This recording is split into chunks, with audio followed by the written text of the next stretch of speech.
good.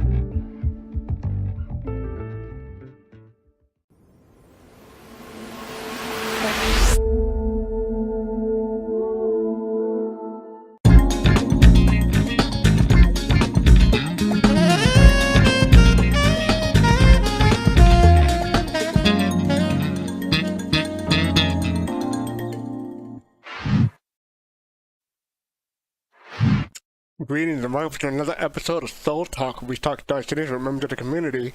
I'm your host, Fastcart FC. How's everybody doing today? And chat, and YouTube, and Twitch, and maybe Facebook. I still gotta check Facebook.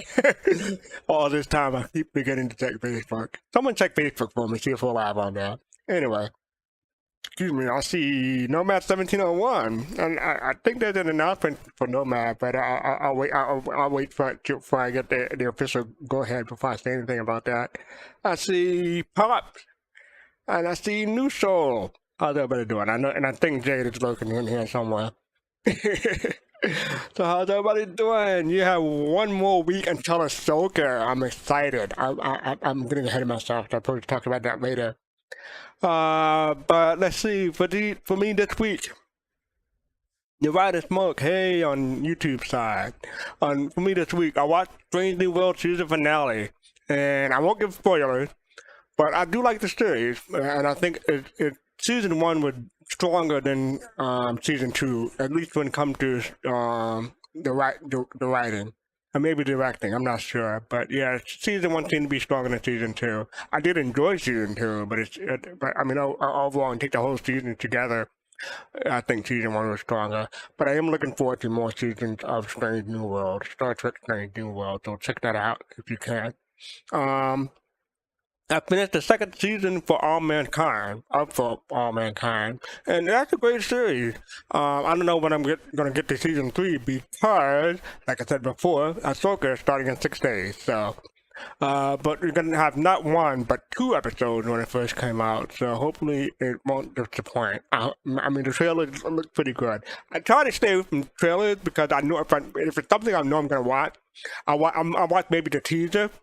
But then I stay away from trailers from then on. Like, I've been doing that since, remember Independence Day in '96? I know I'm going to see Independence Day. So I saw the trailer once and I'm like, oh, I'm going to see that. This don't need me to spoil. Because, you know, a lot of trailers, they put all the good stuff in the trailer. So I try to avoid that. Also, oh yeah, I read today that Obi-Wan Kenobi season 2 may be going to work. Hope they continue the story with Reva. I really enjoyed that character. I want to see more of Reva. I watched the 4th Fast and Furious movie. That's a series I don't think... That's a series I think I'm going to spread out a bit. Who was that? I saw we got a thing. Citizen Connecticut. I don't know why it didn't come up on the screen, but Citizen Connecticut, thank you for the subscription for 25 months in a row. Wow. Thank you. Yeah, Fast and Furious, I think I'll spread it out a bit. I'm not gonna go back to that like week to week to week, maybe once a month, because there's only so much Fast and Furiousness I can take. I did watch another movie, but I won't tell you all about it because I'm gonna give away. I don't want to give away my monologue, so it'll be a bit before I talk about it. Foundation continued to be good. I gave praise about that last week, and alas, I have not touched Baldur's Gate 3 in a week. I'll get back to you eventually because I paid too much money to not play it, right? So I'll be getting back to that one day. But yeah, before we get started, I want to talk about the St. Jude Challenge. So yes, we are doing a fundraiser for St. Jude Children's Hospital. Currently, we've crossed the $2,000 threshold, and we gave away a UE Field Navy jacket and UE Navy cap. And congrats to the lucky winner who won that. Now our goal is $3,000, and we're gonna do a 12-hour live stream where we have gameplay, special guests. So yeah, and milestone giveaways and free envelopes. Okay, cool. So yeah, help us get to $3,000 so we can give away more stuff. But everyone who's already donated, we appreciate it. Thank you. All right. Go back to here. Oh, my bad. Let me go back to here because I'm drawing this. So yeah, there's a bar citizen in Chicago on Saturday. I put the link here somewhere. Actually, Jay, if you can find, oh wait, you don't have the link. Maybe you do. Jay, if you have the link for the, no, you don't. I'll get it. Sorry about the confusion, but yeah, the Chicago, the Chicago bar citizen. That's Saturday, starting at 4 p.m. local time. So they're going to link. But yeah, so if you're in the Chicago area, go and check it out. Midnight is the host, and it should be a lot of fun. And I think we're ready to get on with the show. So let me do my thing, and then we'll go get the ball rolling. All right, I'm gonna have to put my serious face on for this one. Here we go. Around a pyro jump point, you're about to perform a gravimetric pincer movement. Don't ask what that means. I just try to read the script without dramatically using my serious face. Gravimetric pincer movement. Anyone can figure out what that means, where that's from? I'm dragging down fish and pot and face, and already drawn by Jade. Yeah, you'll let everyone else answer. I see that emote pops. Anyone know where that's from? Gravimetric pincer movement. That's a hint. We'll let everybody else give a stab. Jade, do you have any clue? I have no clue on that one. Okay. I did my pincer movement this morning. Yeah. I'm not gonna touch that one. Yeah. I inverted myself. Yeah. You inverted yourself? Yes. Was it fun? It was fun. I thought it was hot, but then it became cold. Well, don't invert yourself too much because you might develop hairy palms and go blind. Oh, wait. I just want to know, are we going to eat bar food after the show? Alright, so I guess no one else knows where it's from. It's from the movie Tenet, T-E-N-E-T, with Denzel Washington's son. It's a crazy movie. I saw it for the first time this past weekend, and it's done by Christopher Nolan. And I was okay with Inception. I could follow Inception. Matter of fact, I was ahead of the plot sometime in Inception, so I was fine with Inception. This one, though, I'm gonna have to rewatch it again in like a month to still have wrapped my head around all the stuff that was in it. Yeah, yes, when you try to tackle that topic of time traveling, is and they try. I mean, some people simplify it. Some people go whole hog and make it too complicated. This is not simple. Well, you got to remember the premise of the movie when he broke it down at the end, right? Is that even though you can go into the past and even though you can go into the future and trying to stop something, he said whatever happens is what happens. It is what it is. Okay, I don't want to spoil it because there's a thing in there, but for me, it's a plot hole for me. But I guess to other people it's not. Yeah. But I don't want to. I'm not spoiling it. I'm just saying. Yeah. No. It's a scientific plot hole. Say it again. Because it is grandfather paradox, right? You can't go back in time and kill your grandfather because then you wouldn't exist. Right. So you can't hand wave him that away and be like, well, whatever happened was supposed to happen, because if that happened, you wouldn't exist. So that wasn't supposed to happen. Right. But everything that happened already happened. So you could change the past. I guess in the multiverse, that's the only way I can wrap my head around. Yeah, that's usually the best way out is say, okay, you just forked space time. Now you're in a different universe. You're different timeline. Yeah. Different timeline, yeah. All right, so yeah, that was Tenet. It's a fun watch. Matter of fact, it's a 2.5 hour movie, but it only felt like 2 hours. So in that aspect, it was good. So that was the pincer move of the movie. Yeah. Okay.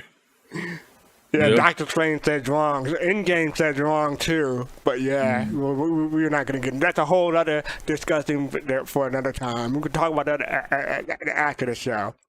All right. So first up, we have the the sneak peek. So yeah, the title of the sneak peek is. Oh, let me go down to the sneak peek window. The most feared predator is me. That is the sneak peek. Anyone know what that's supposed to be?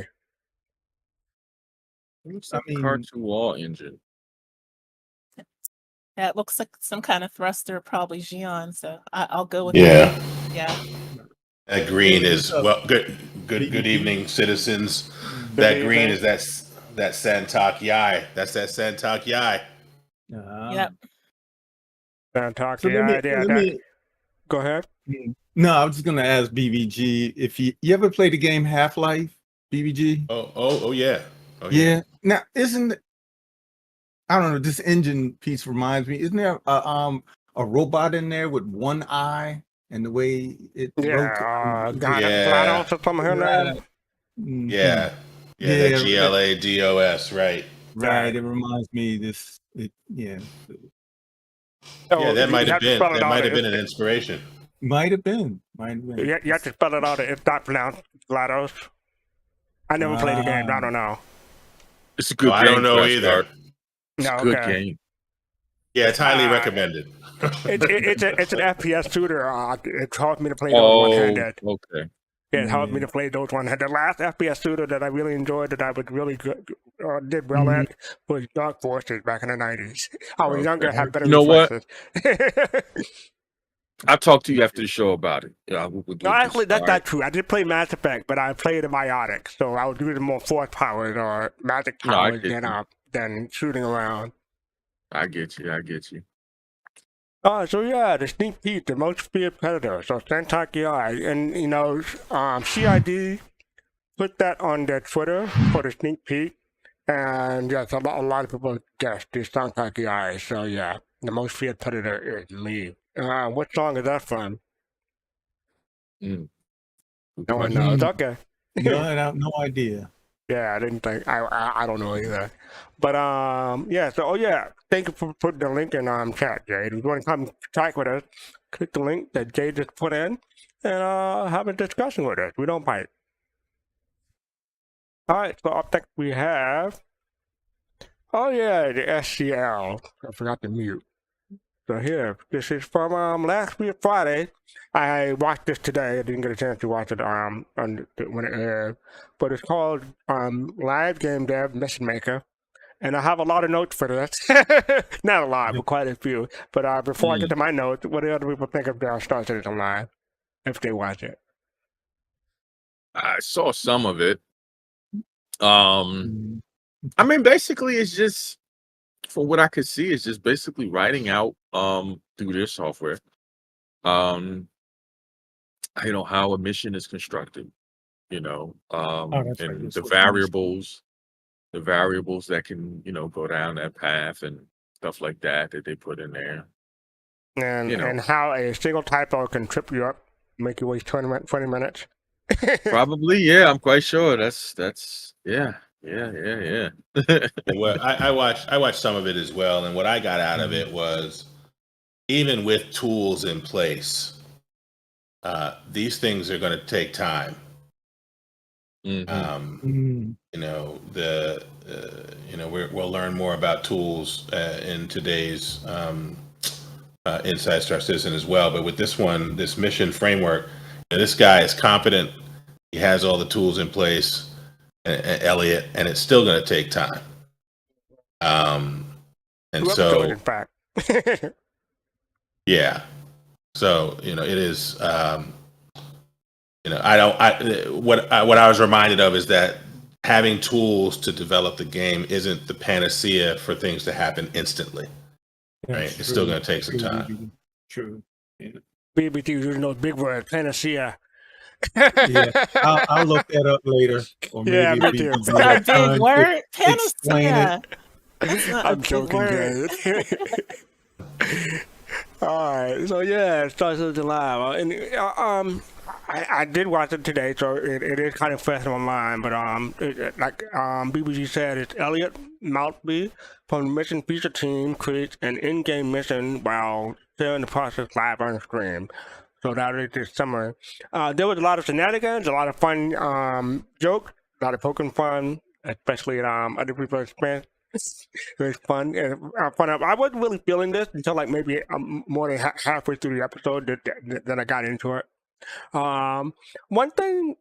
Okay, well, let me say this first. Elliot kind of underestimated how long it would take this mission to take because he was surprised at how long it would take certain steps for him to make. But that's not necessarily a bad thing. That just happens in game development. You try to estimate how long it will take, and sometimes the estimation is off, and that's game development. Nothing really wrong with that, but it happens. I think there's another thing to be considered here is that Elliot is very enthusiastic. I love seeing his enthusiasm. There's a lot of energy, yeah. Right. So but when he's working, he's probably heads down at the keyboard, at the mouse, at the screen. He's not interacting with the camera. He's not explaining things. So the amount of time it took on this episode, I think, shouldn't necessarily indicate the amount of time it takes. Because literally, they're talking, they're interacting, and that's taking up time. Yeah, I think that's a fair point. Yeah, but when it reached the halfway point, I was rooting for him to get this done on time. But no, they're gonna do it a part two. So yeah, that's fine.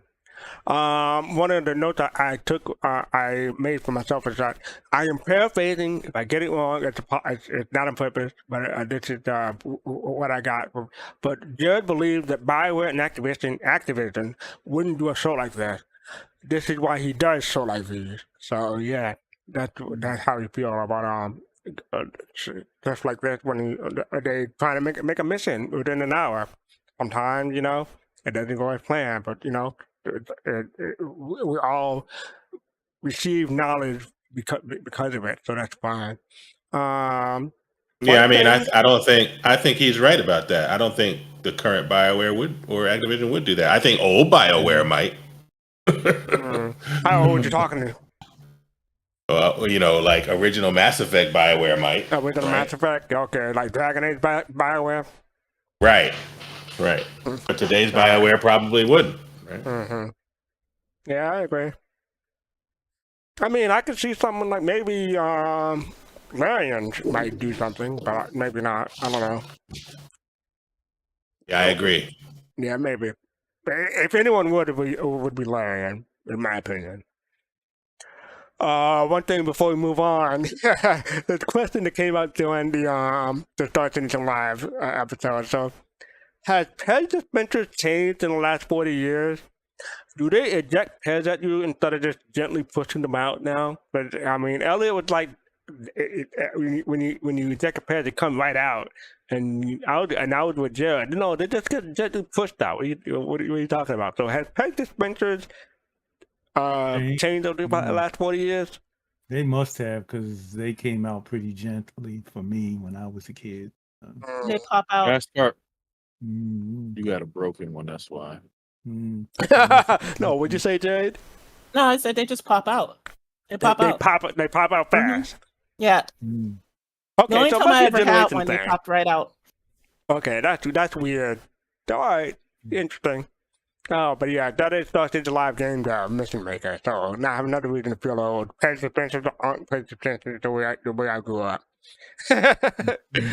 Alright, so this is the 2953 CitizenCon cosplay contest. This is the CitizenCon portion of the show.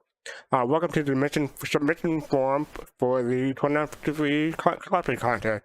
We can't wait to see creativity shine on stage.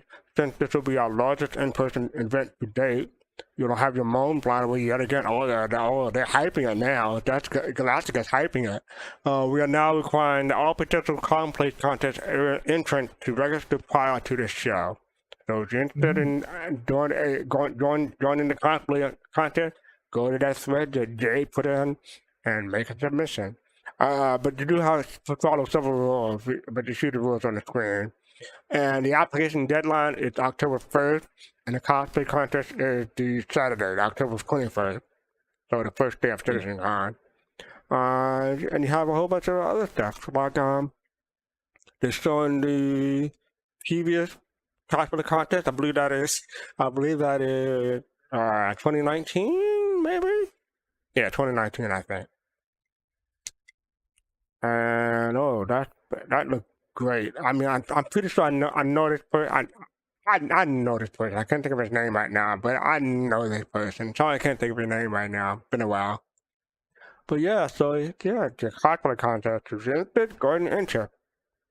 Okay, so up next we have. Oh yeah, the tweet for the cosplay contest. Just a TLDR.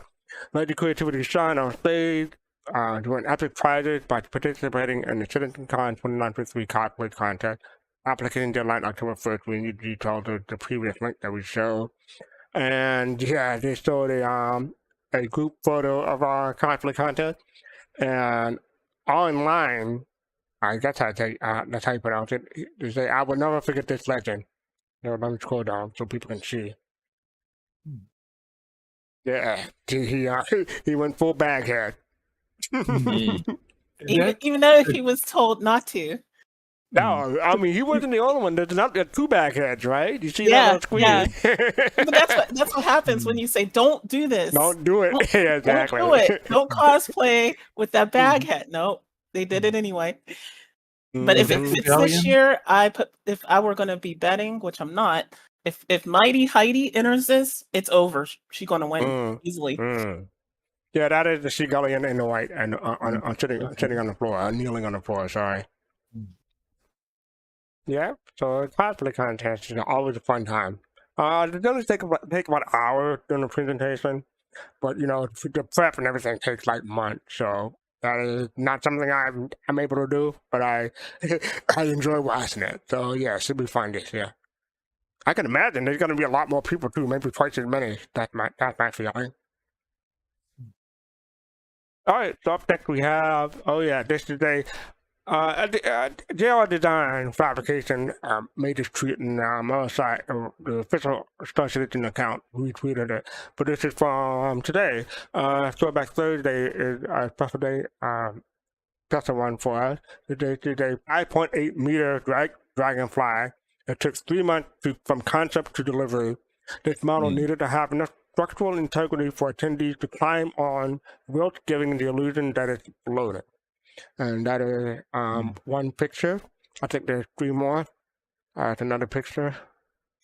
Yeah, for the Americans in the audience, 5.8 meters is 19 feet. Just to be clear. And also for people who are curious, that is only 3/4 of the full size of an in-game dragonfly. So it's not even a full size dragonfly. It was 3/4. Really? Okay. Man, that thing I wish they would make a 3/4 size one in game. Okay. Yeah, because you could fit it in more things. And I can go to PTV. We'll talk after the show. Yeah. But yeah, that is the dragonfly. A whole bunch of people. That thing saw a lot of wear and tear. Because they say be gentle. People were not gentle. So by the end of the day, I don't want to say it was in bad state, but it wasn't pristine anymore. I put it that way. Yeah, so that is from JR Design. I'm looking forward to what he'll make this year. Because I don't know how he's going to outdo it. What do people think? This is from 2018. What do you think they're going to do in 2023? They could recreate Wally's bar inside. The convention center is so big, they could do anything. Right. I think maybe the hover quad. Because if you think about the hover quad, I don't see them doing another speeder. I mean, it's possible. I don't see them doing another speeder. It just seems like it's so modular.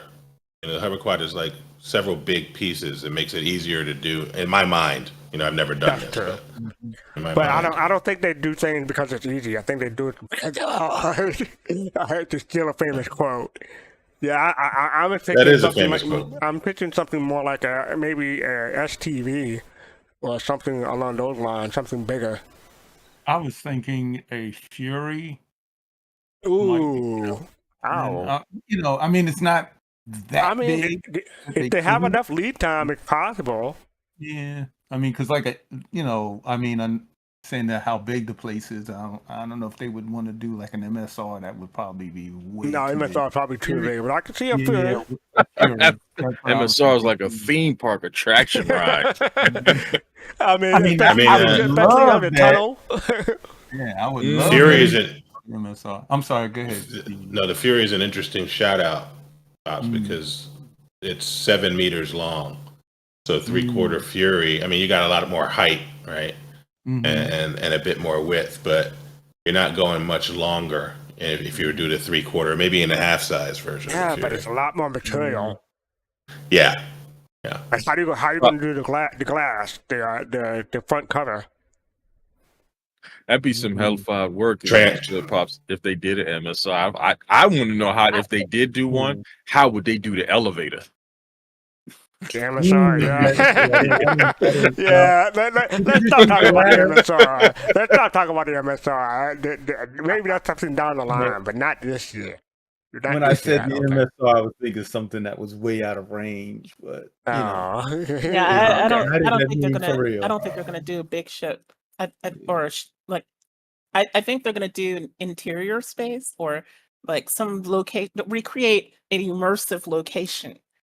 Like I don't know that it would be like necessarily as big as Wally's Bar, but I know that at a past CitizenCon they had part of it looking like Levski, like the Grand Barter, and then part of it also looked like that place in Area 18, G-Lot. So, and that was them that did that. So I predict they're going to do something like that. Maybe there'll be a small model of a ship like they did with the Kraken that one year. But yeah. Yeah, I mean, even if they do, okay, that's the other thing. They would have a picture of it, but they also did a Kraken in 2018 too. I forget what the scale was, but it was huge on the table. I want to say like 5 feet long, like maybe 8 feet long on the table. 8 feet long on the table. Yeah, say 8 feet. But it's model Kraken, and people in China and Korea are making these retributions and what's the other ship? Yeah. The Banco carrier over there. Right. So I know I'm thinking what's JR Fabrication will probably want to up their game and make something comparable. That Kraken that they did in Austin was about 8 to 10, maybe 12 feet. It was big. It was huge. If you look at the video of it, you'll see it's a pretty large thing. But I'm not sure that JDRF is worried about competing against the community. I think whatever they produce is just going to be something that, CIG wants them to do to highlight something. Remember, they did the Raven one year. They've done, like you said, the Kraken. Yeah. So, who knows if they're going to highlight something that we haven't seen versus something that we have seen. Because back then, remember, the Kraken was, 2017, and they produced that in 2018. It was a year later. So it's kind of hard to say what they may do. But you're right. The Saber Wave was 2017. My mistake. But yeah. Thank you for that, Griff. All right. So, yeah, that is from ZRD Fabrication. Looking forward to what they do in CitizenCon this year. This is final news from for CitizenCon. They do have a whole hub for CitizenCon, but I'm just going to highlight that. There are still tickets available. They have not sold out or haven't ceased to stop being sold. So if you still want to get a normal access ticket, you still can. We have no idea when they're going to stop selling. I have a few guesses, but yeah, we covered that already. But yeah, tickets are still available. Is anyone here? Before I go, is anyone here who in chat who's still on the fence about going to CitizenCon? Put a yes or something in chat. Anyone here, or everyone who got a ticket is sure to go. There's no one on the fence here, right? No fence. I'm all in. All in. Okay. All in. All right, BBG. Yeah, I'm looking at you. How about something people in chat? People are still thinking about it, or they already got chicken and they're good. Just curious. Oh yeah. So this is the. Oh, you just can't. Oh, too bad tonight again. But yeah, this is the Star Citizenship Showdown. Okay, so we do have people coming or thinking about it. Not an LA fan. That's the only reason why you're not going? Because you're not a fan of LA? I hope. All right. Oh, I'm just LA. Yeah, you got to get that Randy Newman song. Right. Never been to LA, but hey. All right, so yeah, Ship Showdown. We covered this a bit last week, but there's not a lot going on. I mean, people are still submitting their choices and trying to hype their favorite ship. But let your voice be heard at that link. And this is Griffin's favorite ship in the lower right. Griffin, you know what ship that is, right? In the lower right. Scorpius. There you go. So yes, but Jade, you've been following this. Is the Cutter still the runaway hit? Well, it's definitely, it's got a lot of backing. I think we're going to see the Cutter in the 16. So I would not bet against the Cutter making it. Yeah, it's there. There's still time though. You have until the 21st, so that's Monday. You have until noon Pacific time on the 21st. So if there's something that you want that's not one of the ones that has a lot of backing, upvote those posts, or post your own, because at this stage it's all about us. It's what we do, and then it's about, okay, you have these 16 to choose from, and then you narrow it down. So, but this is where you get your ship in. So make noise, get your ship in if you don't think it's gonna get in. Ooh, well, Captain Harris said he got a rain check. He had to choose between CitizenCon and Jenny Jackson. That is a tough choice. I give you that. That is a tough choice. You probably save money by going to see Jenny Jackson. Hey. No doubt. It'll be a tough decision for me too. But yeah, I'm fortunate that I've already went to see her concert in 2017. So. So yeah, the Ship Showdown. I haven't really participated. I haven't really voted on the thing. When it gets down to the 16, then I'll start voting. But as far as the prelims and everything like that, I haven't been really interested. What are people's choices in chat and people's choices in Discord? Anyone voting on anything? I've been relentlessly voting of every C8R post. Which because that, to me, is a very useful ship, and I like the Pisces a lot. And anything Origin, I'll upvote, especially with people posting to 890. That's brave, so I definitely upvote those. 890. Did 890 win? Sorry. It's never made the number one. Okay. 16. Yeah, it's never even made the 16. I'm rooting for it as an underdog. Right. Yeah, I was just saying I'm upvoting the 890 when I see it as well, just because it, as you just said, it hasn't won. But I'm also been upvoting Terrapins when I see it, because I don't believe there's a paint for the Terrapin. And I haven't seen the little turtle move forward much at all either. So those two I've been paying attention to, but I haven't advocated for any ship. Unlike you, Fastcart, I'm sort of, when I see something that makes sense or somebody put in strong effort, I might upvote it, and then I'll just wait and see on the final 16.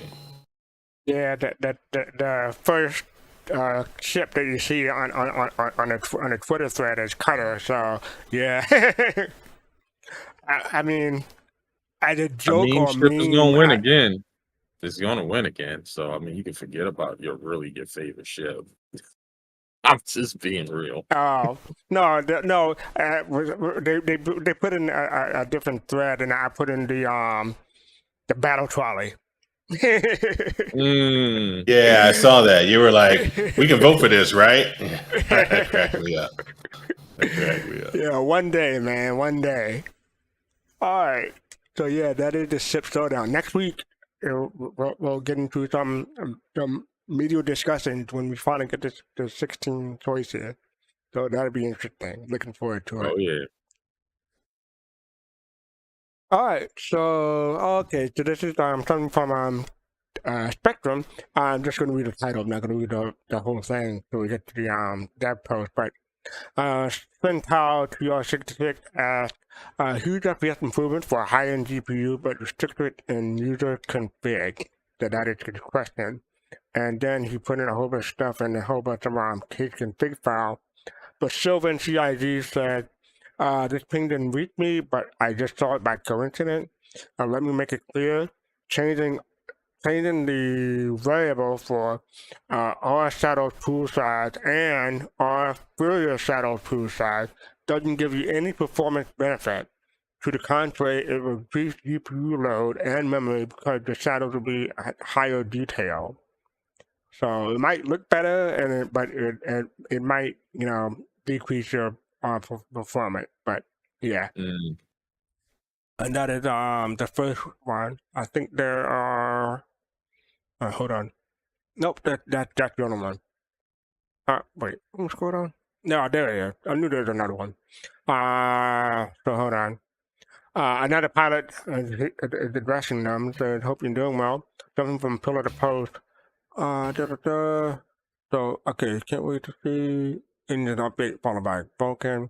Okay, so I guess he. Okay, that more making a statement than a question, but Sylvain responded.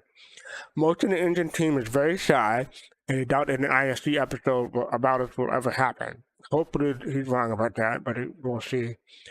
He would love it though, and maybe he can convince them. HDR is being looked at, and we identified a few things that still need fixing up. It's ready from a tech side, but not from art. We have a bit more. We have to be a bit more patient until we fix it. So yeah. And that is what they're talking about for the high-end improvement for GPU. I don't know if that person said what they're running. Oh, there it is. They're running a Gigabyte RX 6800. Okay. Yeah, that's a pretty beefy machine. Yeah.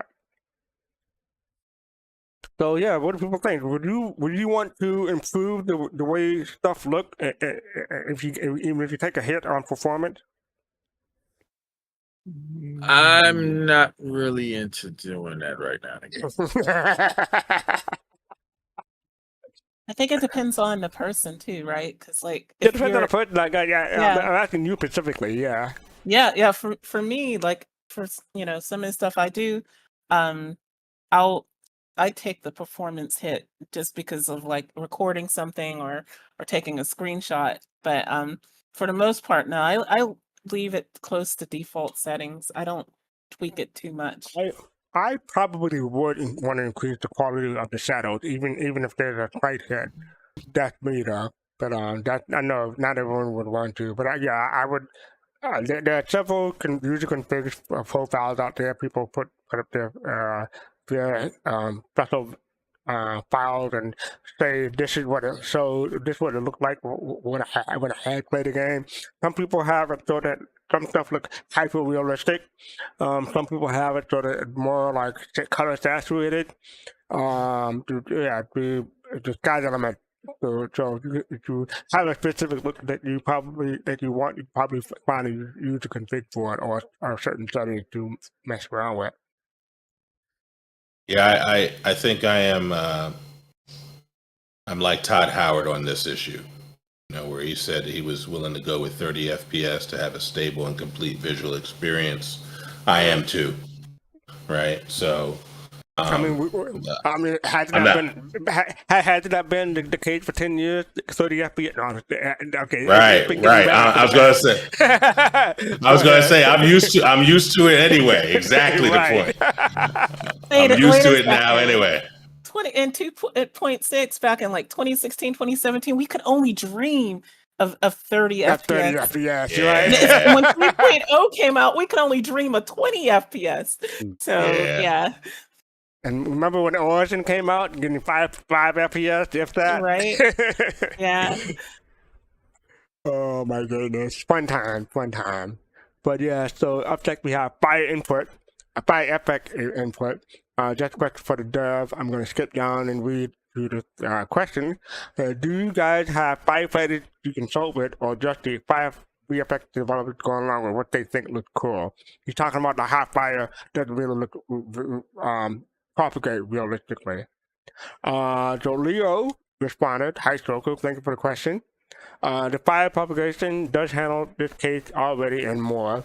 It will heat up the atmosphere while the fire is burning. If the room temperature has heated up enough, it will indeed ignite everything inside. In the work in progress footage from ISC, the logic for affecting the atmosphere was disabled. As we were mainly focusing on the burn effect and the flame visual before the episode came out.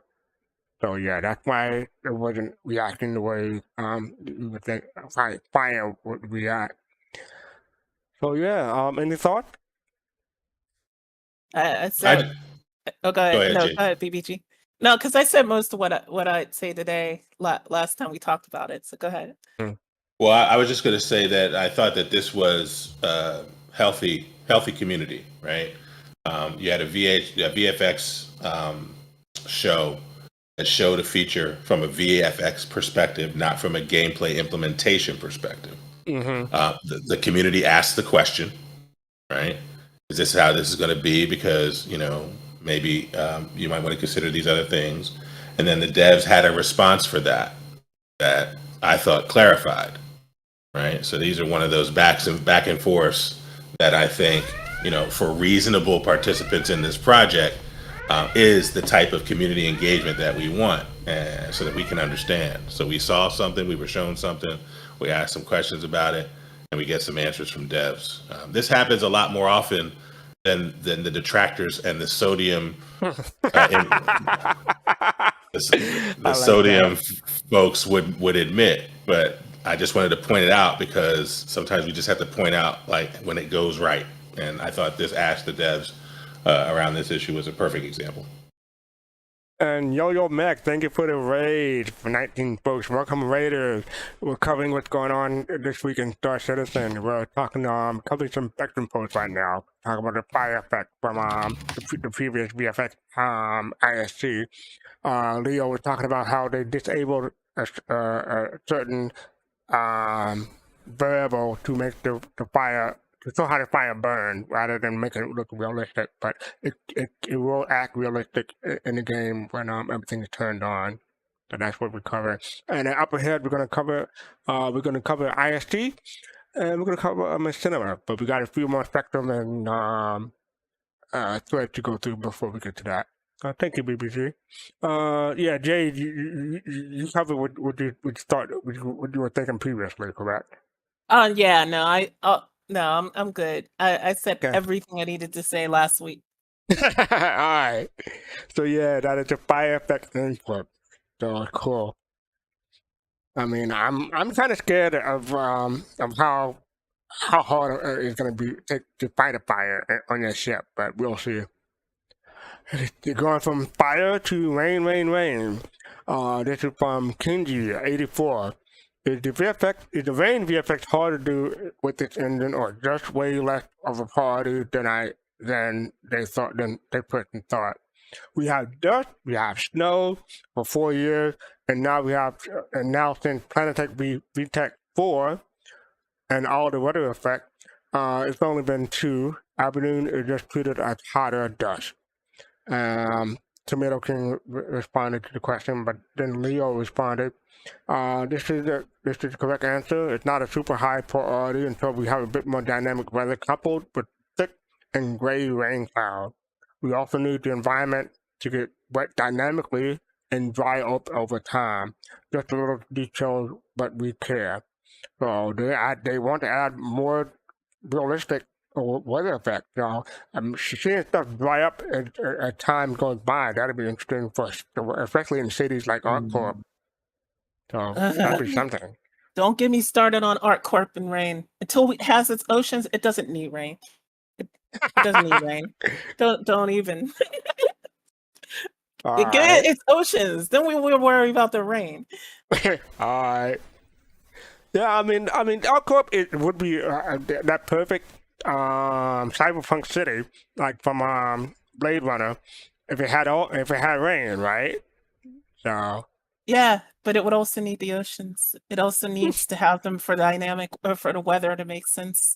Like, and if you doubt me on this, anybody that doubts me on this, go back and watch the Stanton System Lore Maker's Guide to the Galaxy, and they'll tell you why they retconned ArcCorp into not being completely covered with buildings. What we have in game right now is a placeholder for what we're going to eventually have.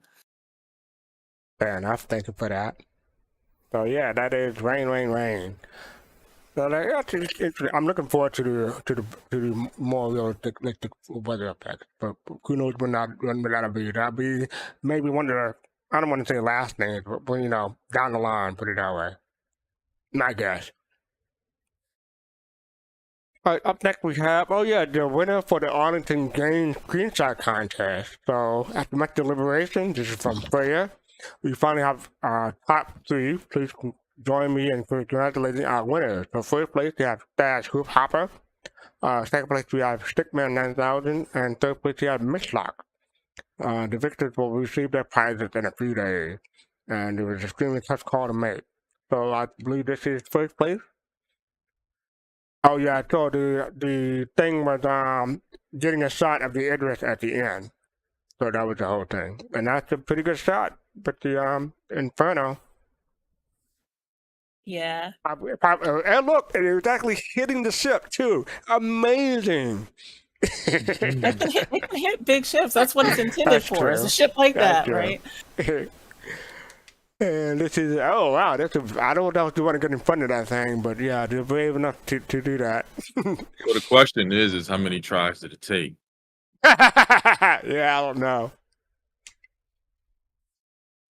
And this is I guess it's the first place. Oh, okay. What? Oh, yeah, that's pretty good. Oh, look at the narwhal doll that the stuffed animal on there. Oh, yeah, that's my favorite one. But yeah, shout out to Stickman 9000. It seems like he keeps winning. He just keeps winning stuff, and he's in my work, so I have to give him a shout out. Yeah. Cool. So yeah, that is the Arlington Games screenshot contest for winners. Congratulations again. So this is from Ugly McMahon. When will crash the desktop be handled? That's basically the question. Beta CIG responded. The most recent crash handler submissions I'm seeing from the account was in December, so it looked like the crash submission didn't make it to them. The game log file should have been digested. Should have a digest ID in it for the crash that you're running into. They can use that ID to find the crash that you're running into, and which will help them to see if it's a rare issue that they missed or something like a GPU or out-of-memory crash. The log files may sometimes also mention if it's a GPU or out-of-memory crash. Let me check something. Okay, so yeah, that was the first response. I have a couple of more responses for the same thread. The Windows crash the desktop be handled. This is from Shog Next. They have their hardware information disclosed, but Builder CIG responded, please use the text form when sharing the digest ID so they can copy and paste it. Even one typo when trying to manually enter that, it's going to get them incorrect data. So yeah, don't try to type it in from memory. Do copy and paste so you get everything correct.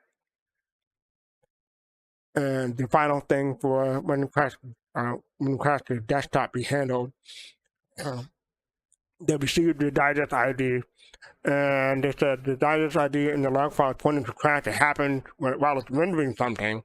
It could be a bug in the game causing a rendering issue, or it could be a GPU or driver problem.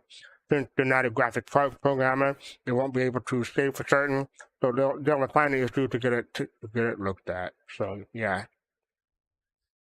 Any thoughts? I mean, the CIG, the developers are responding in threads. They're reaching out and helping people out. So that's always a good thing, in my opinion. Yeah. You don't see that much. You don't see it as much from other companies. Put it that way. No, you don't. Not to the extent they do it. Exactly. No. So yeah, But that is one. people still, absolutely complain and disbelieve. But I've never seen a company interact with their community the way they do. Mm-hmm. Especially for pre-alpha. I'm sorry, for alpha. For pre-alpha too. They've been doing it for since pre-alpha, but we're in alpha now. So yeah, especially for alpha. Okay. Now we're getting to this week in Star Citizen, the thread. Thursday to catch up with the IRC that we're going to cover next. On Friday, Star Citizen has Elliot Moultrie back again from last week to wrap up the mission that they were creating from last week and give it a test in game. The show begins at 8 a.m. Pacific, 11 a.m. Eastern, and 3 p.m. UTC. You can also check your weekly RSI newsletter in your inbox. This Saturday, starting at 2 p.m. UTC, 7 a.m. UTC, Pacific, 7 a.m. Pacific, Neville and the Starhead Federation and their Germany community will exhibit all vehicles that keep Star Citizen economy running, trading, mining, salvage, exploration, and more. You can also watch the event live on Twitch at twitch.tv/Neville TV. Also on Saturday, the group stages for this year's Fighter Flight tournament began. Check out the heated 2v2 competition live on twitch.tv/AtmoEsport at 8 p.m. UTC and see who moved on to the next round. The top 4 at the end of the series will compete at CitizenCon this year, so the stakes are high. Do not miss it. And that is this week in Star Citizen. I've been trying to go to the bottom and get to the community VIP MVP stuff, but whenever I try to go to the link, it's not working for me for some reason. So I want to give a shout out to this week Cutlet disassembly blender animation. I would show it to you, but like I said, the link doesn't work for me, unfortunately. All right, so up next we have ISC, and it's called Inside Star Citizen First Rate Resonant, and it's 12 minutes. I didn't see a good breaking point in the middle of it, so we're going to go straight through. Grab a drink, grab a snack, and let's enjoy. It's been a long time since I've been in front of a camera, so this is a new experience for me. Fresh one. But yeah, I'm enjoying it. Who's going to do better, you or Graham? Graham. He's an old hat. He knows what he's doing. Oh, hi. Didn't notice you there. So today we're talking about resonance within the Claudius tool. What's Claudius? Tough question. Okay. Claudius is our new audio tool that brings together all the different audio functions into one place so that the sound designers can access everything they need without going through needless code requests all the time. My favorite thing about Claudius is the fact that I won't have to jump into so many different tools and programs to get in-game and get the sounds sounding the way that I want them to and the way that I envision them in my head. We did a whole thing on it at CitizenCon a few years ago. You should go watch it. I'll just wait. I'm much more natural on that camera when I'm not looking at the television. One of the ways in which we're looking to improve the audio experience of Star Citizen is to find ways to better meet the player's expectations of what is being heard in the game world. We already create the sounds that you would expect for objects and interactions in the game and glue them together with reverb and effects, but we can always go further. Our latest piece of tech within the Claudius editor is resonance, which allows us to take a game event that is either loud or particularly high sound pressure and make other elements of the game respond in much the same way as you would expect in the real world. Resonance, put simply, is the sensitivity of objects to vibration, and in terms of our tech, it's the sound that they make as a result. We're aiming to fill a gap that currently exists with certain things not dynamically responding, at least in an audible sense, to player input and events transpiring in the world.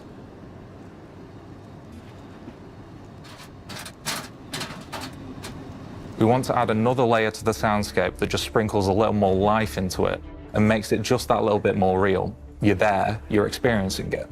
Our new tech allows us to quickly create resonances around points in the world in response to game events that can then be reflected by the objects and geometry around those points.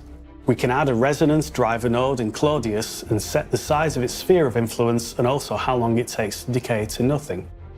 We can then add resonator nodes to any audio object that we see fit. When the resonator is caught in the sphere of influence of the driver during gameplay, we use the resulting output to decide how loudly the object should resonate. What we're saying is we're taking game events in the world and we're trying to make the world around you respond in a much more realistic way to what you're doing. So if you're firing a weapon next to a window, you'd expect it to go or something like that, you know, a metal panel, sheet panel, that kind of thing. We can also set frequencies for both the driver and the resonator and make them respond only if the driver hits the resonant frequency of the resonator. So basically, if the frequency of a driver is changing, it might hit a certain frequency that excites an object much more than it does at other frequencies. Even with a simple example, there's already a greater sense of cause and effect. The props around you feel connected to your actions, and you feel more immersed as a result.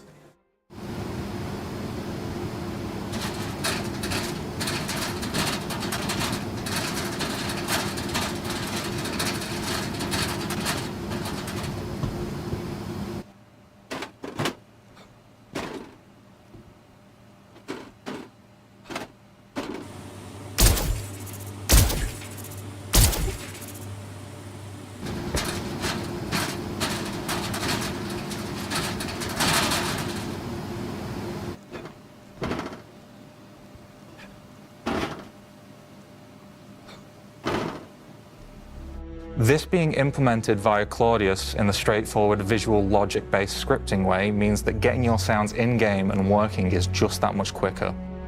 There are so many interweaving systems at play on the engine side that it usually can prove a challenge to get the desired outcome. Just from the resonator and resonance nodes alone, we can manage quick tweaks to dial in the exact kind of sounds we're wanting. And we're having it happen live and in context as we go. Claudius's design philosophy is to put workflow first. And with this in mind, the resonance tech makes it easy to take a location or ship and populate it with the kind of responses you hear happening around you in real life. The potential here is large, so having a tool that makes it easy becomes incredibly important. The underlying tech is designed to give the designers everything they need to implement. We're not relying on repeated code support requests to get this kind of dynamism in for our sounds. No one knows what you need to achieve the result you're aiming for in your head better than yourself. And that can take time and iteration, but here we have all the tools to do that by ourselves. So now we can take a location, look around it, and think about what we'd expect to hear when, for example, a weapon is fired, and quickly add the markup to the game to make it do what we expect. Here we can see a few candidates: metal locker doors, a waste bin, empty cans, some windows, containers. By adding audio components to these objects or adding audio entities to the world markup, we can easily create their resonant responses. Adding these resonances brings variety and realism to the soundscape.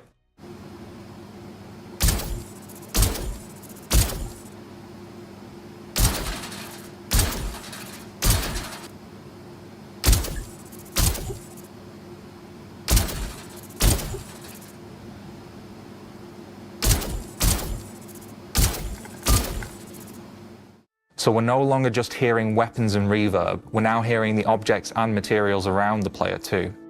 We can use the tech to support visual physical movements or even to imply them using audio alone. We can listen to the resonances in isolation to understand what's being added here.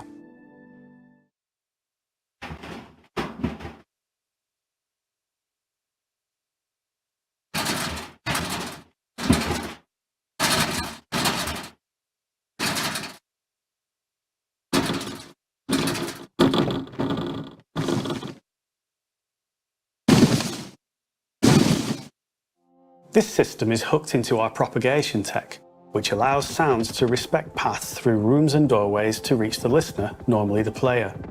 But in this case, rather than ensuring that what you hear respects the propagation paths within the world, we use the system to decide whether, for example, a resonance driver in one room should excite a resonator in another. So basically, if someone fires a weapon within a room, the objects in that room will vibrate differently to any objects that are outside that room. As with all tech, we have things to consider from a design perspective. There isn't going to be a one-size-fits-all system. Take, for example, you're in a ship. You might want to let the players experience a huge impact from a missile. It's a given you'd expect the ship and its internal contents to resonate when that happens, and this is perfect for that. But what about continuous resonances in a ship? We may want to use the system much more sparingly in these cases in order to avoid fatigue and focus more on the transient resonances as they convey more important information to the player. Much like a computer, the system needs rules to govern its output, so design needs to inform the system how it should be behaving. Resonance can become more of an event to convey excitement and useful information. It should serve the experience and could help make scenes pop from an audio perspective.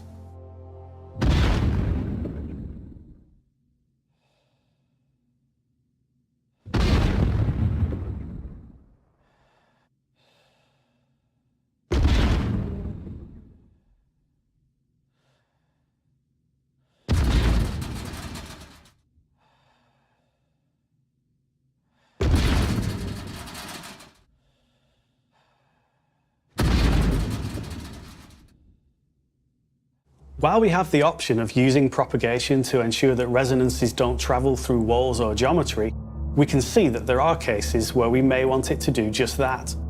A ship receiving an impact from a huge missile would have vibrations resonating through its structure, which in turn would resonate its contents. By vibrating the ship and the objects around the player, the impact becomes much more visceral and feels like a direct threat to the player, rather than an event that just happened to some other part of the ship. The player's experience of the impact can then be more reflective of the damage done to their ship.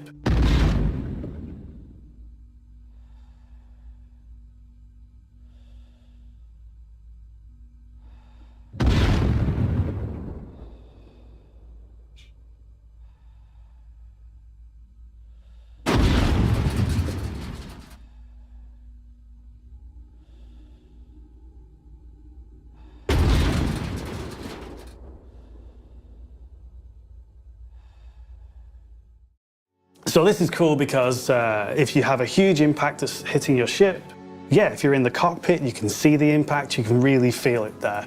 But if you're down in the guts of the ship in an engineering role or something like that, and impacts are happening on the ship, you're maybe not going to feel it so much. So what this system does is it brings the whole experience of the ship being hit to wherever you are.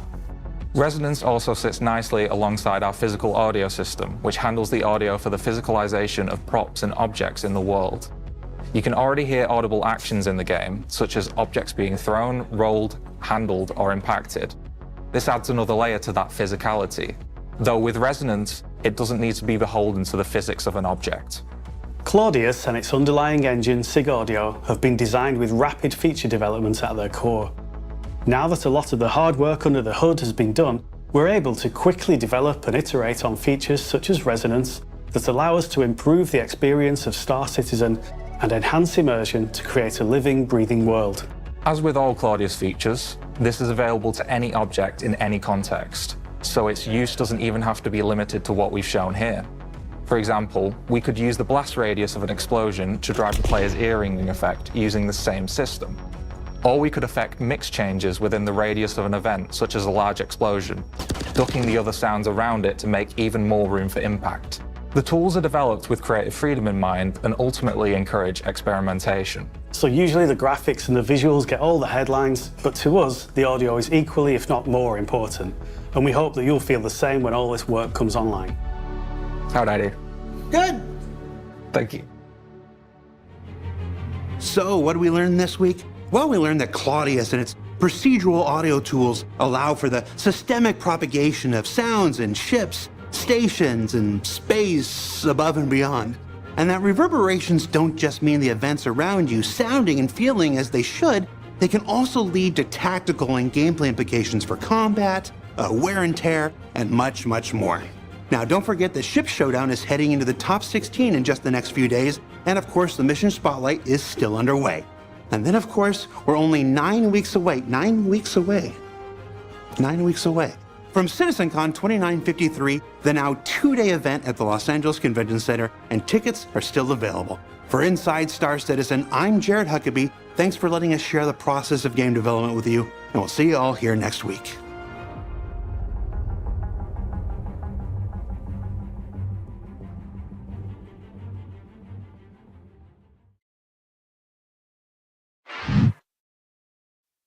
Mute this before we come back. And I'm just going to hit 0, so we can start over. Alright, so we're back. That was an interesting episode, I thought. Well, it took me more interesting on a second go around for me. It's first time around, I was kind of, whatever. But yeah, I had to have headphones on. That made a difference. So let's get some thoughts. Face to face, what are your thoughts? Sure. Well, I was actually going to relinquish my turn to Pops. I'll let him talk first, though. Okay, so let him say his points. All right, so Pops, I got a question for you before you go. So, how many times do you think they said some form of the word resonant in this episode? Let's see who can get closest to the retail price without going over. This is okay. The price is right. I'll say 13. All right. So, what are your thoughts about the episode? Well, I mean, I'll leave the other parts more to my son. But the one thing I did appreciate that I caught the second time watching this is when they talked about fatigue. And you wouldn't, I mean, when we first got our surround sound, and it was, the Dolby Atmos surround sound, it fatigued me, and it actually made me tired and not really wanting to, continue on watching the movie.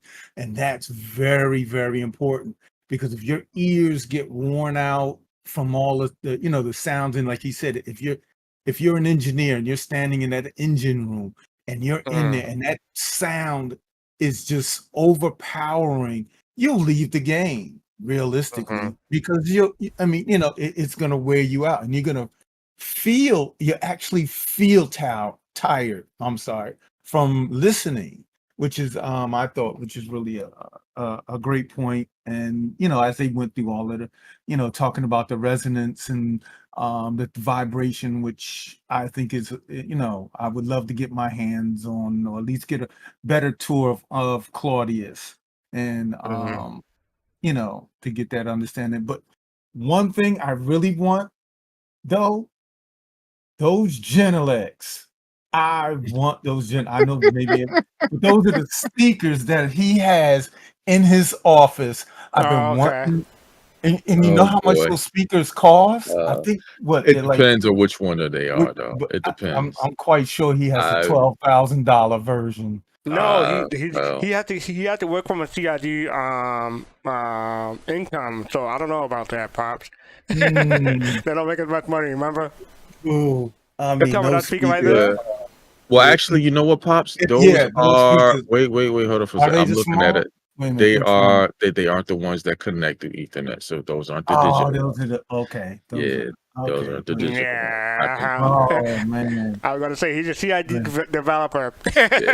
Don't get me wrong; those speakers are very good. Very good. They're very good. They're very good monitors. But completely jealous. Completely. Yeah. Okay. All right. Yielding the floor. So before I get back to Fist, I have a question for you, Pop. Is it live or is it Memorex? Oh, all right. Okay. So Fist, coming back to you now. What are your thoughts? Give me a guess how many times you think they said the word resonant. Well, both on screen and voice. I mean, oof. I mean, I don't know, maybe a good 24. Okay, all right. So what are your thoughts? I think, when you look at sound, and I try to keep it short, sound is so much of a part of a game but it's so overlooked. It's one of those things where like I've learned early on, like sound will take you out of a movie really quick, like Pops was saying. You can see something on video and it could be, not the best quality, but if your sound sounds trash, a person won't watch it, they'll turn it off and go to the next thing in a heartbeat before they turn off something that doesn't look good.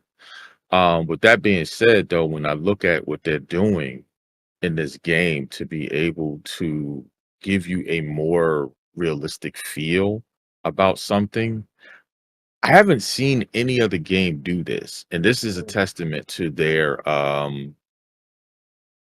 commitment and level of detail.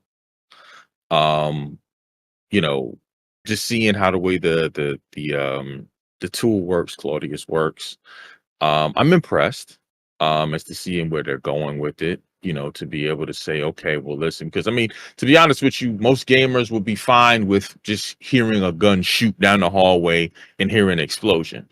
But to be able to hear the objects around you reverberate, which then, some may say, well, that's insignificant. No, but it's actually significant enough to when you, like he said, when you're in a ship and you want to know, what's my damage report, on something. That gives you, like we talked about, audio cues in a game are very important. So I don't want to be long-winded about it, but yeah, no, I mean, this is really cool, to be able to see this. So like I said, the second time around, I had my headset on, and I could really tell the difference. So I mean, your audio equipment matters. Your position of where you are matters. Yeah, I mean, yeah.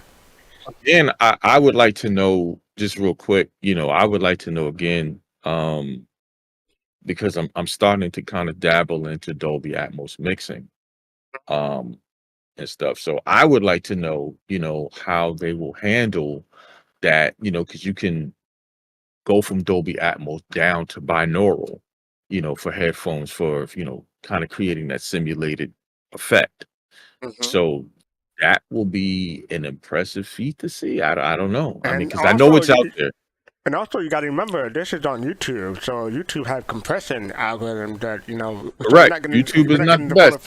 Now, I will say this. Now, with that being said, thank you for reminding me at fastcart. I will have to say to CIG, whenever you do audio things, you got to put up on there as a disclaimer, please use headphones or high quality speakers in order for you to hear the effect. Yeah, I was using my $50 speakers from 10 years ago, and this is my expensive headset from recent. So yeah, Gamedev has an interesting question. So do all AAA games go to this level of development for sound effects, or just another case of CID reinventing the wheel? Can I address it? Good. Yeah, you get it. As my son said earlier, I've never seen it. But also, I want to bring out a point, is that, and this is what I believe, because if you notice how the depth that CIG is going into creating their own proprietary software, because there's software that they could use out there in the marketplace that would already handle audio, but they're building their own, and then they're taking that to another level. And I believe that they're doing this to showcase when Star Citizen comes out, because there's more money in becoming an Unreal Engine and letting other people come in and see what you have, and then them developing their game with their software, which is the only thing I can see as to the reason why, and why they're going that deep. Go mad. So.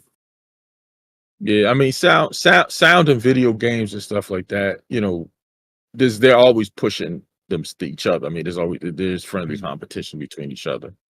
As far as, I mean, it's not going to be like movie theater, but I mean, sound and video games it's a little bit different than when you see in the movies, because you can't really, movies are more exaggerated than in a video game, because you can't do that, because you got to be able to hear what's going on, but. Yeah, like Pop said. All right.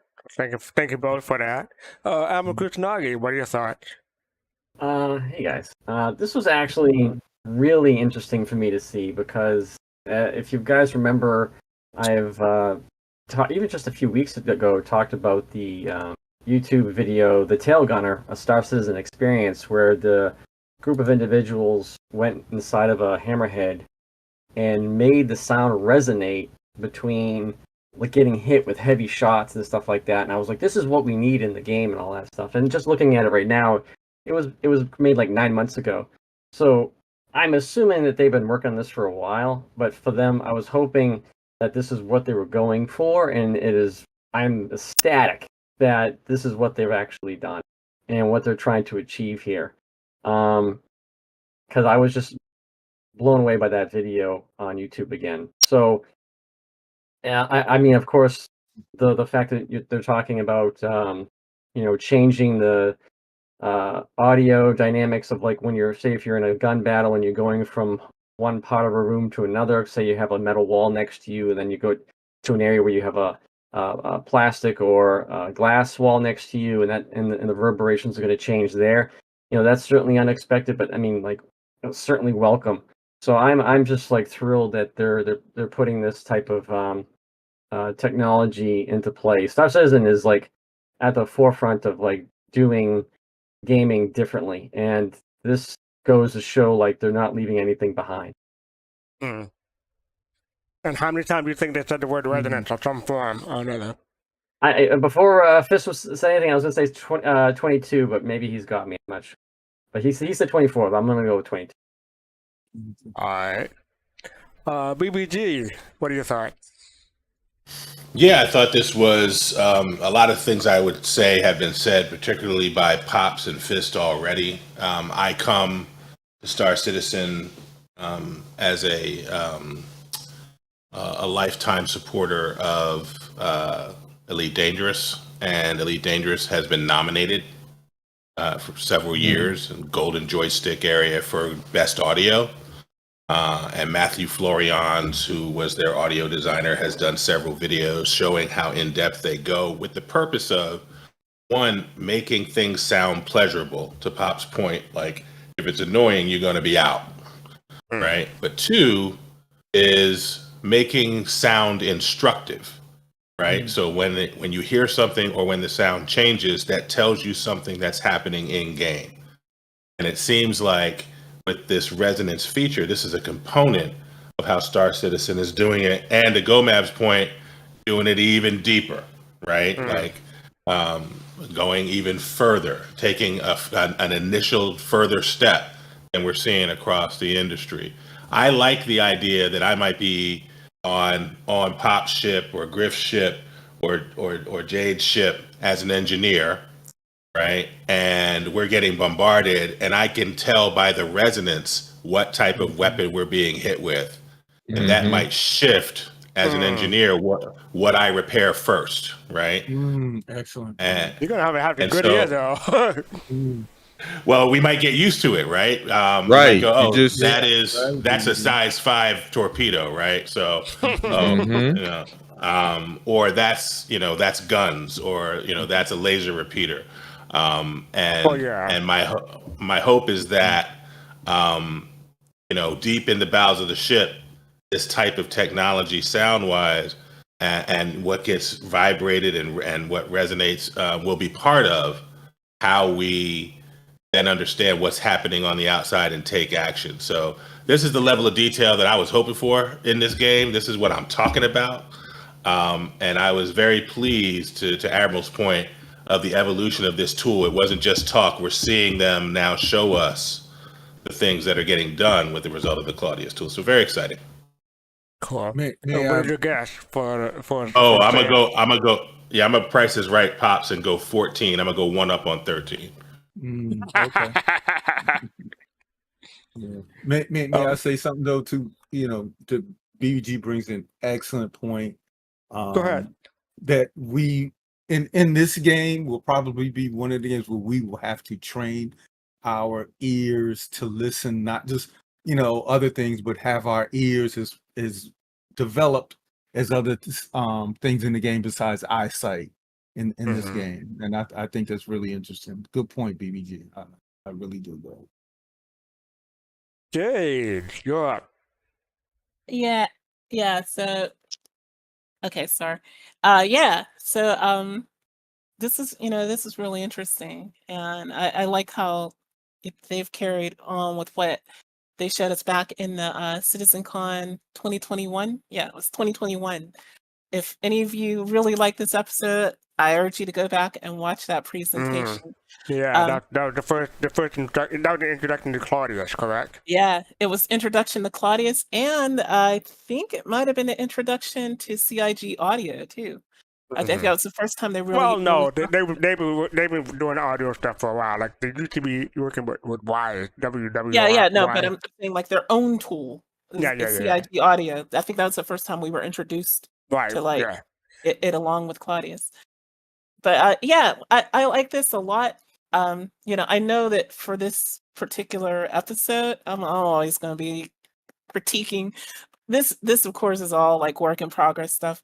But one of the things I do hope that doesn't make it into the final thing is I noticed that some of the sounds just repeated, right? Like it was the same sound when the ship was struck 2 different times. That's not realistic. It would be slightly different. So, but that's just a matter of them using different samples, having a pool of samples to, like randomly pick from under those conditions. So that's not a big deal at all. But I do hope that they put that level of detail into it too, because it's going to become kind of like if you're, BBG, the engineer, and you hear those sounds, you're going to, hopefully your ship isn't getting attacked that often. But if it is, like hearing that same exact, sample play is going to be like, oh yeah, okay, that's that sound and only that sound. If that makes any sense, right? Because like in the real world, you can drop a shoe 10 times, and each time you drop it's going to sound slightly different, right? And Well, it's I'm the going same to with a answer that ship getting hit. question afterwards. Okay, yeah, and I'll go over to you, Fist. There is a thing that just came out called Strata, and what these guys are doing is basically they've taken all of the field recordings that these guys do in sound and basically giving you variations. Because that's one of the big issues when you have in a video game is variations of sound from basically concrete hitting something and big, small, large, medium, etc. So they're creating a sound library so the way that folks like CIG can basically subscribe to and be able to get that. Okay, yeah, that makes a lot of sense. And I'd assume, as much as CIG likes to be detailed, I'd assume that is what will make it into the final product or something like that. So that's pretty much my thoughts on it. All right, thank you. And what is your guess for the number of times they said the word resonance in some form or another? I could cheat and use Starchives because it would actually tell me the website starchives.org. No, take a guess. Because it'll transcribe every episode, right? But I'm gonna just guess, and I'm gonna say 13. Oh, you said the same answer as Pops. Okay. Yep. To answer Goldmob's thing, I know he's been itching at it. He's been saying, "Is this something that has to be like packaged with the game?" I wouldn't say it's not critical. I mean, as far as from a gamer's point of view, but I mean, if they're implementing it now and they're trying to get it in there, I would say I'm quite sure they'll do it, I mean, but it's not like it's top tier. It could be the case that at this stage in development, it's easier to put it in rather than waiting until later. Right. That's what I mean. Yeah, exactly. That's all I was going to say. This is such a far-ranging system that touches everything that you need to probably put it in at this stage. But it's not going to be. Yeah, I'm sorry, Paul. Well, I mean, okay, when we first person shooters, what's this Modern Warfare or something like that? Call of Duty. Yeah, Call of Duty. That's what I'm thinking. I mean, you need the directional sound thing. Okay, we all understand that. We need to hear the footsteps of other things. But this game, as BBG and everybody else mentioned, sounds of engines over top of explosions, different firing, like on the screen that they're showing if you're in the break room or what's going on. This is probably critical. So in my opinion, Gomab, it's needed. It's needed in this game more than any other game I see his second question. Put it in at this level at a time. I don't think it's going to be that big. All right. To answer your question, is it going to take that much? Is it going to push the game back? No. Nah. No, my response This is not going to kill. Like, because this is something you could think of. Like, okay, you already have the audio tools there, right? That you have that's already in the game. This is like the icing on the cake. And Jade brought this up earlier, but they announced this in 2021, so this is 2 years later that they've iterated on this. So I mean, I don't recall the exact details and exact quotes from 2021 presentation. Sorry, but I mean, I think this probably was always the goal from back then, and if it took them 2 years to develop it and get it to this point, good for them, right? So yeah, I mean, yeah, they probably when we're thinking about it, working on it for all this time, and now they got it to the point where it's like this, and they're not done yet. So yeah. Yep. If you go to minute 32:59 and the CitizenCon 29:51, the Sounds of Space video on YouTube, you'll hear them talk about resonance and what they wanted to do with it. Yep. So yeah, 2 years down the line. Yeah. All right. I think that's everybody. So let me give you the results. According to the Google transcript, they said the word resonance in some form or matter, form or another 29 times. So 29? Wow. Face, you were closest. Wow. No, what do I win there, Bob? Didn't BBG up? No, he upped it up. He said 14. I just went up on you by what? That doesn't include the Admiral. It doesn't include. Admiral was 22.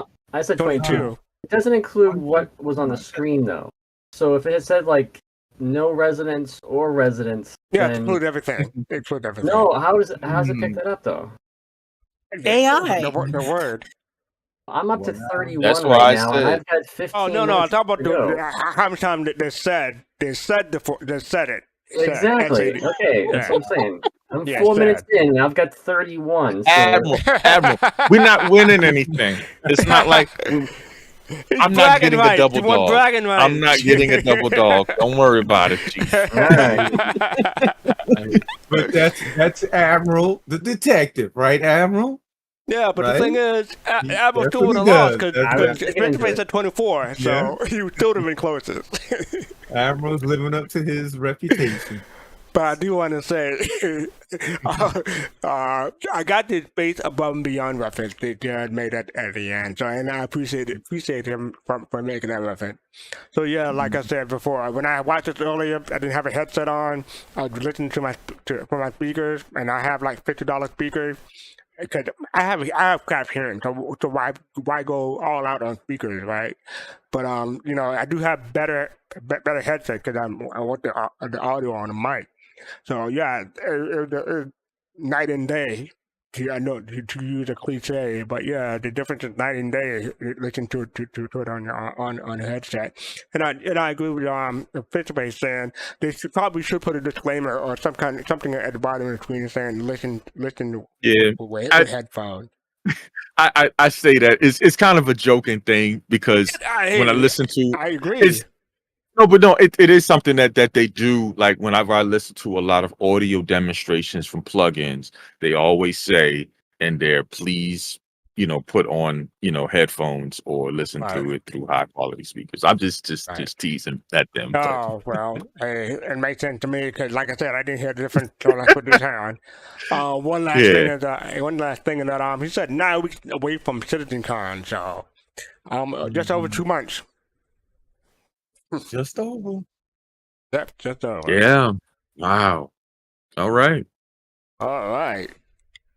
So yeah, that is Inside Star Citizen, First Rate Resonant.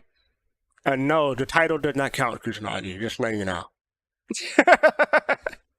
Up next we have, oh yes, this is an oldie but goodie from Machinima. So let me, I have a little note here. So I'm going old school with this one, y'all. So this was released over 7 years ago. This is put out by Bulkheads. That's the title of the episode 2, also the series rather. But this is put together by Phoenix Feather. I believe she went on to work for CIG. Relay, the Astropub, Grocky. She don't hear that much name much anymore. Meyer, Hundane. He was a big voiceover artist. I don't see him much anymore. I wish he'd come back. And Eris from Relay. I believe that his significant other also participated in this. So yeah, this is Bulkhead. This is 4 minutes 45 seconds. So like, check it out. I'm interested to hear what you all thought about this.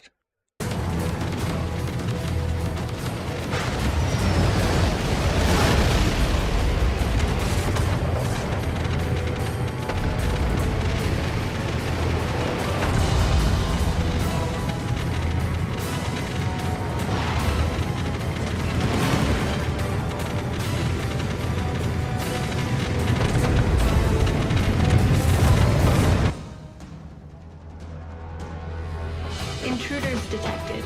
C-Deck, Corridor 5. Bulkhead breach in progress. Good luck.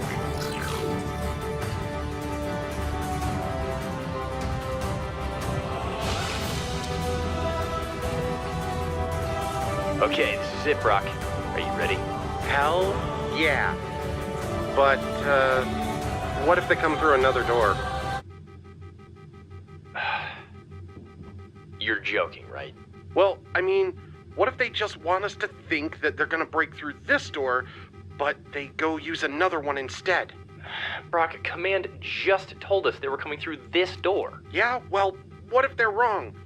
Or lying? Are you serious? Yeah, you are. Okay, Brock, why? Why would Command lie to us? I don't know. Maybe they're working with the pirates. But there are Command. That's what they'd want you to think if they were pirates. Okay, Brock, listen to me. And listen to me real good. Command are not pirates. They're not against us, and they did not intentionally lose your laundry last Thursday. They definitely didn't try to assassinate you by planting a chicken bone in your soup last night.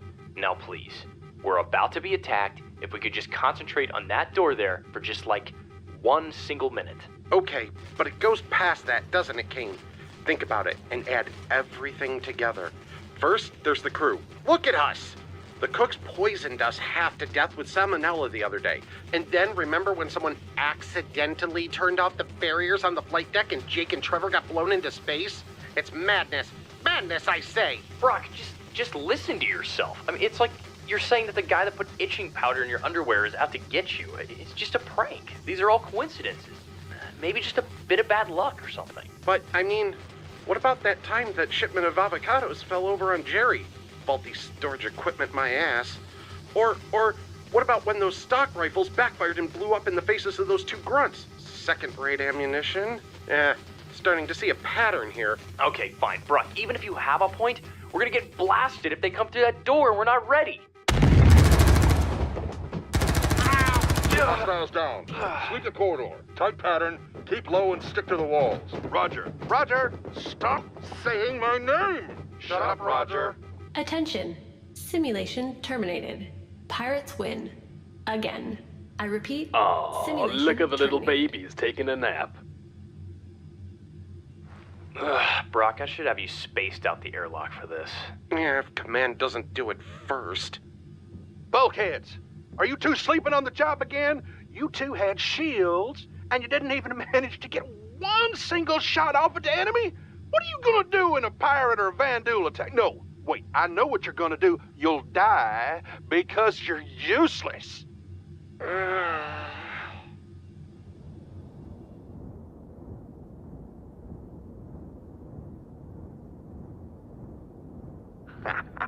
That there now. That's what we call a nice hole.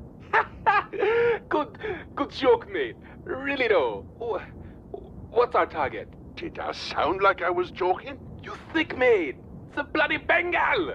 A UEE-controlled Bengal at that. I signed on his crew to make money, not go on a suicide mission. Alright, you're new, so I'm gonna forget you said any of that. Listen, kid, that there is the Imperium, worst crew in the entire UEE. We could attack that whale in an Aurora with one rocket, no guns, and an on-fire power plant, and we'd probably come out on top. Trust me, they're harmless. Enough chatter, gentlemen. It's time to man the turrets, arm the torpedoes, warm up the shields, stoke the fire, and put on the kettle. We've got some Marines to kill, and we better get it done before the tea gets cold.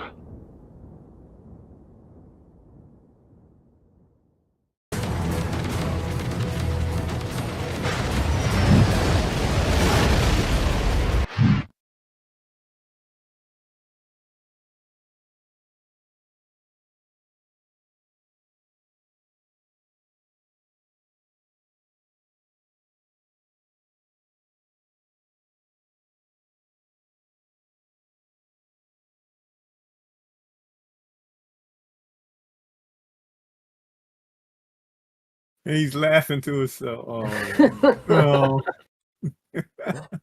Sorry He is about muted. that. Mr. Rage, what do you thought? Oh, I laugh. I'm sorry for my little laugh outburst. Yeah, it was funny. It was very well put together. Very great production. My question is obviously this is the old game engine, right? CryEngine, yeah, I believe. CryEngine. They imported into CryEngine.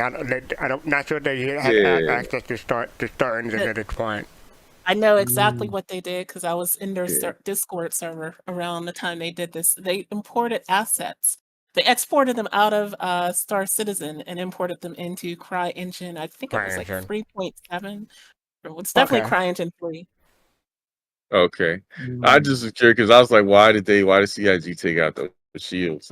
I mean, even though they aren't the best graphically from today's standard, but at least I think I saw shields like that in Squadron 42 trailer at one point or another.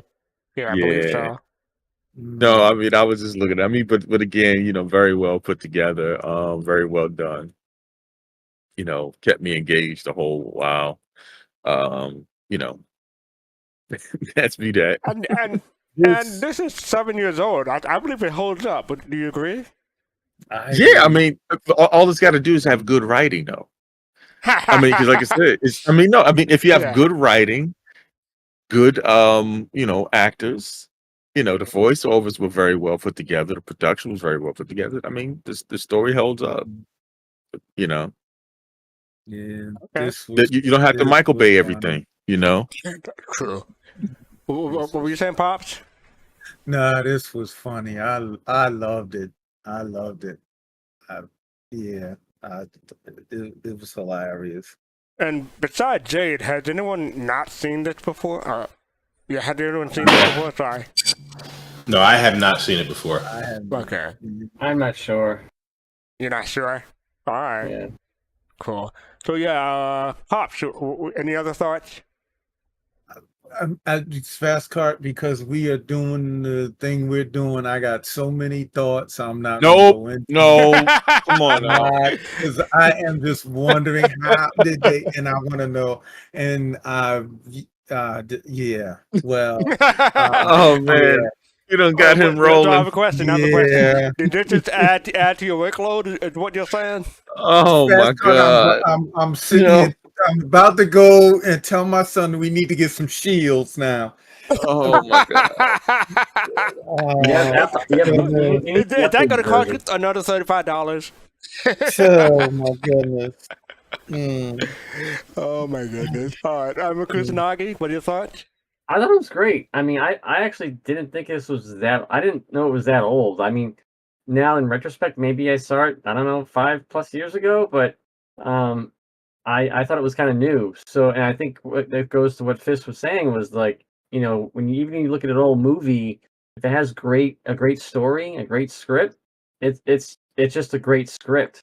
And this was a great script, and the infighting and the guy, thinking it was some type of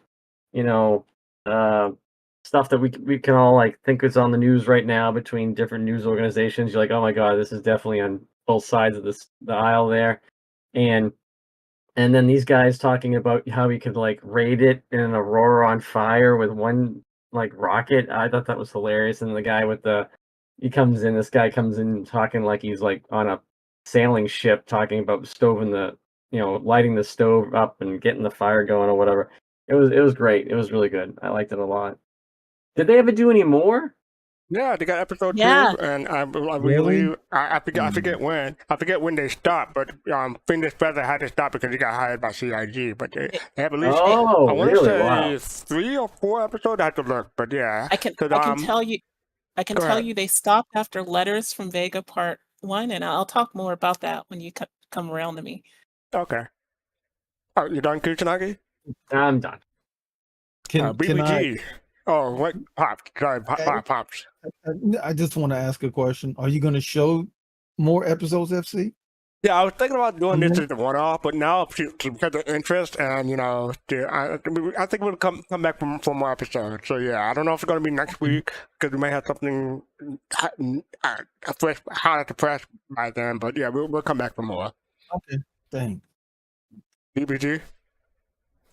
Yeah, sometimes you go back, you look at something that's old that you enjoyed in your childhood or something like that, or years ago, and you go back to try and enjoy it again, and it just doesn't hold up. I agree. Yeah. It's just terrible. I went back to watch The Sword and the Sorcerer with Lee Horsley, and I couldn't get through it. And then sometimes you go back and you're not sure if you should go back, and then you're pleased that you did. And when I clicked the link that Jade put in the chat and saw that this was 7 years old, I was like, oh, okay, let's see. I don't know. And I saw the older assets, but the story was so compelling, and other people have made this point, that you forgot about that. And in fact, I saw some assets, particularly some helmet assets that I miss. The helmets. That I'd like to see. That I'd like to see updated and in the game. So, this was great. And the most important thing that I imagine they would want to know is, do I want to see the next episode? And I do. So I'm excited for this. All right, cool. Yeah, I don't know if it's going to be next week, but we'll see. Okay, thank you for that. Oh, yeah, more, to your point, yeah, it's like when I was a kid, my favorite Star Wars movies was Return of the Jedi. But as I grew older, my favorite Star Wars now is The Empire Strikes Back. So I still enjoy both, but my taste have changed.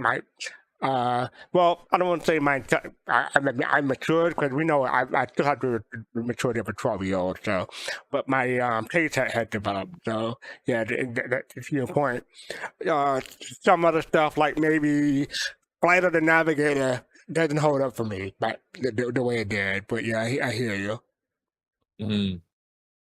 Hey, Jade. Yeah, so on the machinima itself, yeah, I mean, like when this came, so I was around when this came out. I had not pledged yet for the game, but I remember seeing this. I think it was in the summer of 2016, and I was blown away. Not because I thought this would be what the game was then, but just like it was a representation of what the game could be done by people in the community. And like I had never seen machinima until this. Like that's how out of the gaming sphere I was. I mean, this is one of the first ones, at least one of the first ones that really caught on. But yeah.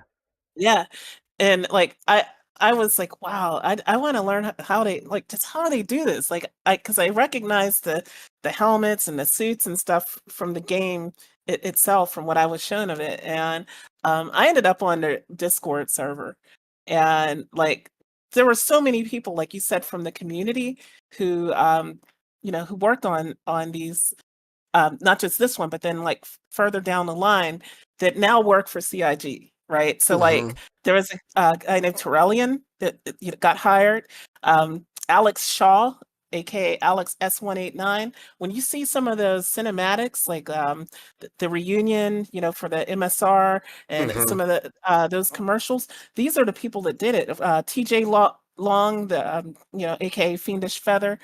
And then last month, so like I don't know if everybody here saw Letters from Vega Part 1. I think we did show it on I don't here. believe we did. Yeah, That's we a did. long. That's Yes, we like did. 20 minutes. Yes, we did. We did. Oh, we did. Yeah, We showed the we whole did. thing. Yeah, we did. Oh, okay. So Slayer TNT reached out to me a month ago, just so out of coincidence, on Spectrum, and wanted to know who was doing what with Machinima now, because he wanted to get back into it. He was from Bulkheads, and he was the director of Letters from Vega and one of the writers of Letters from Vega Part 1, because he wants to do a Part 2. So I hooked him up with EE Studios and Barely Not Monkeys, who did Adrift. So he was really happy about that. And hopefully we're going to get to see, I don't know if he's trying to put together, constitute Bulkheads. I think he just wants to just get back into Machinima and then I guess you would have to call it Bulkheads or something, or just Letters from Vega Part 2, regardless of who he works with. But he definitely wants to do a Part 2 for Letters from Vega. And if you've ever heard the Castak Arms Defend Your Empire commercial on the People's Radio, he was behind that too. Okay. So, yeah. That's good. That's good to hear, because I mean, Letters from Vega was one of my introductions to Machinima. This and Bulkhead and Letters from Vega was my introduction to Machinima for Star Citizen. So I'm looking forward to it. That's good news. Thank you for that. Yeah. So yeah, no one pointed this out, but I just gotta say that Caribbean accent. I'm surprised no one said anything about that. If Calrati were here, but see, Calrati's from Trinidad, Tobago, then that's a different accent than Jamaica, right? But I don't know I don't know what accent that was. It was in that area though, right? It's described. If you look at the credits for the video, he's described as a Jamaican pirate. Oh, so it's supposed to be a Jamaican accent. But if she were here, she could critique it. Yeah. So yeah. Like I said, this is from 7 years ago. So yeah, we will be returning to this, and looking forward to hearing your reaction. But this is Bulkheads Episode 1, Ad Hoc Imperium, Star Citizen Machinima. So yeah, check the more did that come from. I have to look up to see how many episodes there are, but I'll let you know. Alright, so we're gonna wrap up this show here. Before we go though, I just want to remind people that there is a Chicago Bus Citizen coming on this Saturday, 4 p.m. to 8 p.m. Hopefully Jay can grab the link. I put it in Discord, and you can drop it in. Thank you. Yep. So if you're in the area, go ahead and check that out. It should be a lot of fun. Also, don't want to forget that we are doing a fundraiser. I don't believe we got any money. No, we didn't get any money today, but we have been getting donations in past, and appreciated all the donations that people have been giving to us. Yes, but we ought to give away the 2,000 milestone. The usually Phil, Nick, Jack, and Navy Cat. $2,000. We wanted to do a 12-hour live stream with a whole bunch of giveaways and surprises, put it that way. So yeah, that is at $3,000. Up next we have Podsat, or Podcast Saturday, every Saturday, starting with Soul Voices at 3 p.m. Eastern, 7 p.m. UTC, followed by the After Party at 6 p.m. Eastern, 10 p.m. UTC. And follow that by Relay Station at 9 p.m. Eastern, 1 a.m. UTC. A whole day of Star Citizen podcast for people to enjoy. And also before that, I believe they had the racing thing from Admiral Esports. So check that out if you're interested. But yes, Saturday 3 p.m. Eastern, so voice it. And then on Sunday,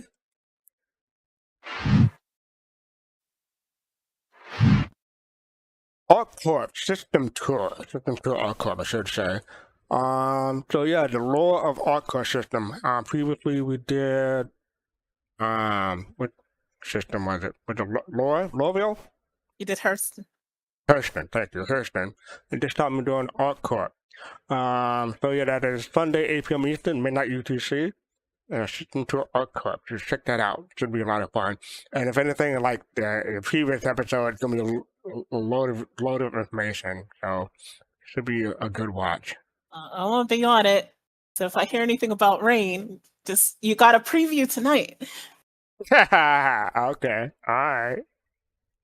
So thank you everyone for participating and listening and watching and chatting. Thank you, Admiral Kuchinagi, BBG, Big Black Gaming, Fishface, Griffin, Jade, and Cotton Face, and everyone in chat. Thank you all for participating. If you want to become a Soul Bro, Soul Sister, Soulmate, Soul Citizen membership has its privileges. Click the join button below on YouTube. If you want to follow us on social media, we're Soul Citizen, we're sitting in everywhere. If you want to support us, you can buy a merchandise, the link down below.